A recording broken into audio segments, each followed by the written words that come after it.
साधु संतों के दर्शन से क्या फल मिलता है? श्री गुरु नानक देव जी अपनी यात्रा के दौरान एक गांव में पहुंचे। उस गांव में एक बहुत ही भला आदमी रहता था।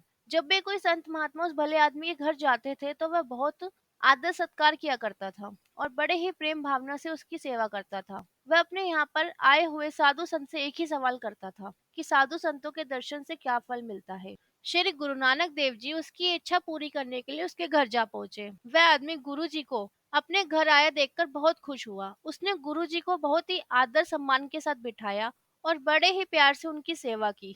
भोजन के पश्चात उसने श्री गुरु नानक देव जी से वही सवाल किया जो वह सभी संतों से किया करता था कि साधु संतों के दर्शन से क्या फल मिलता है। उसने गुरुजी से हाथ जोड़कर कहा कि मैंने ये सवाल मेरे घर आए सभी संतों से किया, लेकिन मुझे इसका कोई जवाब नहीं मिला जिससे मेरी संतुष्टि हो सके। आप एक संपूर्ण गुरु हैं, कृपया मेरे सवाल का जवाब दें ताकि मेरे पूर्ण रूप से संतुष्टि हो सके। श्री गुरु नानक देव जी ने उसको कहा कि कल तुम एक वीरान जगह में जाना जहाँ तुम्हें एक बहुत ही सुंदर नजारा देखने को मिलेगा।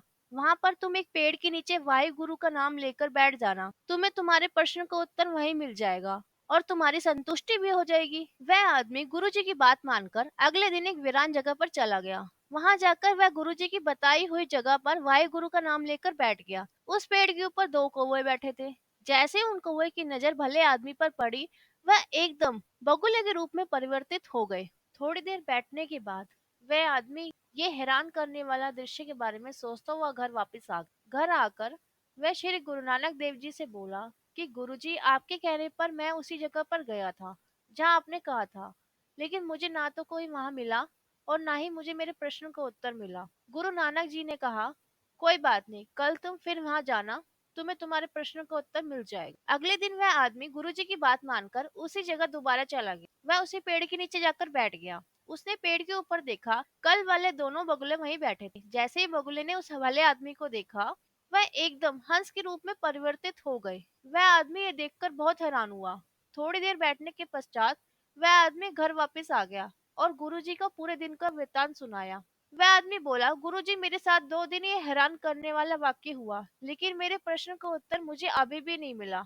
गुरुजी ने उसको कहा कि कल तुम एक बार फिर वहीं जाना जहाँ तुमने उन दोनों हंसों को देखा था। कल तुम्हें तुम्हारे प्रश्न का उत्तर मिल जाएगा और तुम्हारी संतुष्टि भी हो जाएगी। अगले दिन वह आदमी फिर उसी जगह जा पहुंचा। जैसे ही उन हंसों ने उस आदमी की तरफ देखा, वह मनुष्य के रूप में परिवर्तित हो गए। वह दोनों पेड़ के नीचे आके बैठ गए। उन दोनों को अपने सामने बैठे हुए देखकर वह आदमी बोला कि कृपया आप मुझे बताएं कि साधु संतों के दर्शन का क्या फल मिलता है। वह दोनों एक दूसरे की तरफ देखकर मुस्कुराए और बोले कि क्या अभी तक आपको तसल्ली नहीं हुई? जब आप पहली बार यहाँ आए थे हम कौवे के रूप में थे, परंतु जैसे ही आपके दर्शन हुए हम बगुले के रूप में आ गए। दूसरी बार जब आप यहाँ आए तो हम बगुले के रूप में थे, जैसे ही आपके दर्शन हुए हम हंस के रूप में आ गए। इस बार आप आए हो तो आपके दर्शन करते ही हम इंसान के रूप में आ गए। आपकी वजह से ही हमें ये इंसान योनि मिल गई। अब अपने मन में साधु संतों के मिलाप के बारे में सोचो, जिनके दर्शनों से हमें ये रूप मिला है। आप जिसके दर्शन करके आए हो, कृपया आप हमें भी उनसे मिलवा दो ताकि हमारा जीवन भी उनके दर्शन करके धन्य हो जाए। वह आदमी खुशी खुशी उन दोनों को अपने साथ ले गया। वह गुरुजी के पास पहुंचे और उनको प्रणाम करके उनके सामने बैठ गए। श्री गुरु नानक देव जी ने उस भले आदमी से पूछा कि क्या अब तुम्हारी संतुष्टि हो गई है? वह आदमी बोला, मुझे अपने प्रश्नों का उत्तर मिल गया है कि साधु संतों के दर्शन का क्या फल मिलता है। आपके दर्शनों के बाद अब मेरे अंदर कोई भी ऐसा प्रश्न नहीं रहा। श्री गुरु नानक देव जी ने उससे कहा कि साधु संतों की सेवा करके तुम्हारे जीवन मरण के सभी चक्कर समाप्त हो गए हैं। मनुष्य को अपने किए हुए कर्म भोगने के पश्चात ही मुक्ति प्राप्त होती है। श्री गुरु नानक देव जी उनको ज्ञान देने के पश्चात अगली यात्रा पर चले गए। श्री गुरु नानक देव जी की सुंदर साखी से हमें शिक्षा मिलती है कि संतों के दर्शन मात्र से ही हमारे कई जन्मों के कर्म खत्म हो जाते हैं। अगर हम संतों की कही हुई बातों पर चलते हैं तो हमारा जन्म मरण का चक्कर ही खत्म हो जाता है। इसलिए हमारा भी फर्ज बनता है कि संतों की कही हुई बातों पर अमल करें और अपनी जिम्मेदारियों के साथ साथ भजन सिमरन करें और इस नश्वर दुनिया से मुक्ति प्राप्त करें।